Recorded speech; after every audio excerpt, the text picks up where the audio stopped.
1813 के अधिनियम जो है के बाद 1833 का अधिनियम आया और 1833 के बाद 1853 का अधिनियम कंपनी का अंतिम अधिनियम था। यानी ब्रिटेन की सरकार ने कंपनी के लिए अंतिम अधिनियम भेजा था, क्योंकि यहां देखेंगे इसमें स्पष्टतः एक लाइन की घोषणा किया गया है कि जब कंपनी को भारतीय प्रदेशों को जब तक संसद चाहे, ब्रिटेन की संसद जब तक चाहे तब तक के लिए अधीन रखने की अनुमति दे दी।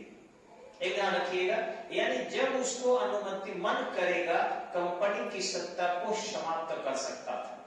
और कुछ हद तक तो विद्वान ये भी कहते हैं कि 1857 में इसीलिए विद्रोह हुआ था, अंग्रेज इसलिए थोड़ी सी ढिलाई दे दिए थे कि शायद 1853 के अधिनियम को पुनः ब्रिटिश महारानी या ब्रिटेन की जो सरकार थी वो एक्सटेंशन 1873 तक दे दे, लेकिन ऐसा नहीं किया गया।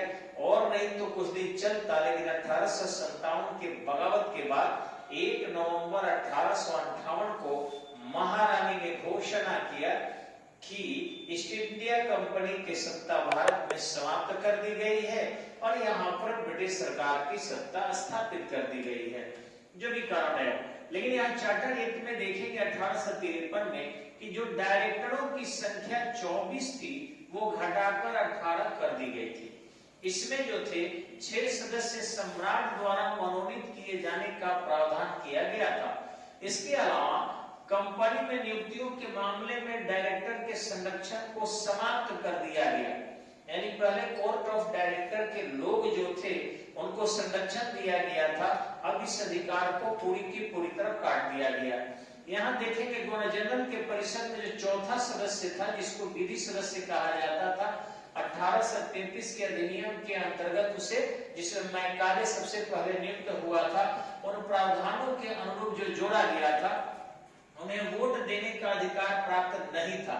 इस एक्ट के द्वारा वोट देने का अधिकार उन्हें दे दिया गया। यानी 1833 के अधिनियम में जो चौथा सदस्य बनाया गया था वह सदस्य मात्र था, वोट नहीं दे सकता था, लेकिन 1853 के अधिनियम के अंतर्गत वोट दे सकता था।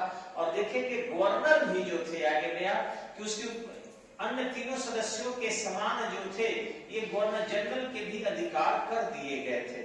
के अलावा देखेंगे 1853 में गवर्नर जनरल के परिषद के जो विधायी और प्रशासनिक कार्य थे इनको स्पष्ट उल्लेखित किया गया कि किस तरीके से आप विधायी कार्य को करेंगे और किस तरीके से आप प्रशासनिक कार्य को करेंगे। विधायी कार्य हेतु 6 जो है नए परिषद के सदस्य जोड़ेंगे, जिन्हें विधान पार्षद कहा गया। 6 सदस्य जोड़ेंगे, उनको विधान पार्षद कहा गया। और जिन 6 पार्षदों का चुनाव बंगाल, मद्रास, मुंबई और आगरा के स्थानीय अर्थात प्रांतीय निकायों के माध्यम से जो है किए जाने का प्रावधान किया गया। एक ध्यान और देंगे, इस एक्ट के प्रावधानों के अनुसार बंगाल में जो शासन ईस्ट इंडिया कंपनी की थी उसका लिमिटेशन एकदम कर दिया गया। और यही कारण था कि 1857 में बगावत होते ही कंपनी को समाप्त करने का अवसर ब्रिटेन को मिला था। लेकिन लगे ही 1854 में एक वुड्स का डिस्पैच भी आया था। ये वुड्स का डिस्पैच इंडियन एजुकेशन सिस्टम का मैग्ना कार्टा कहते हैं।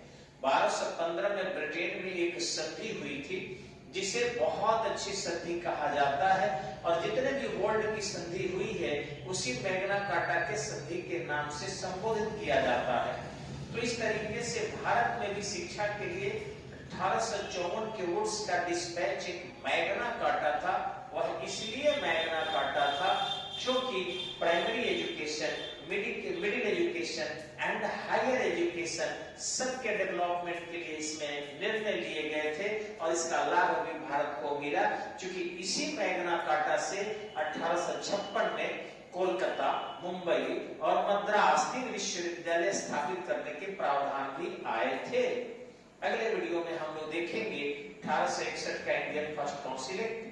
तब तक के लिए नमस्कार।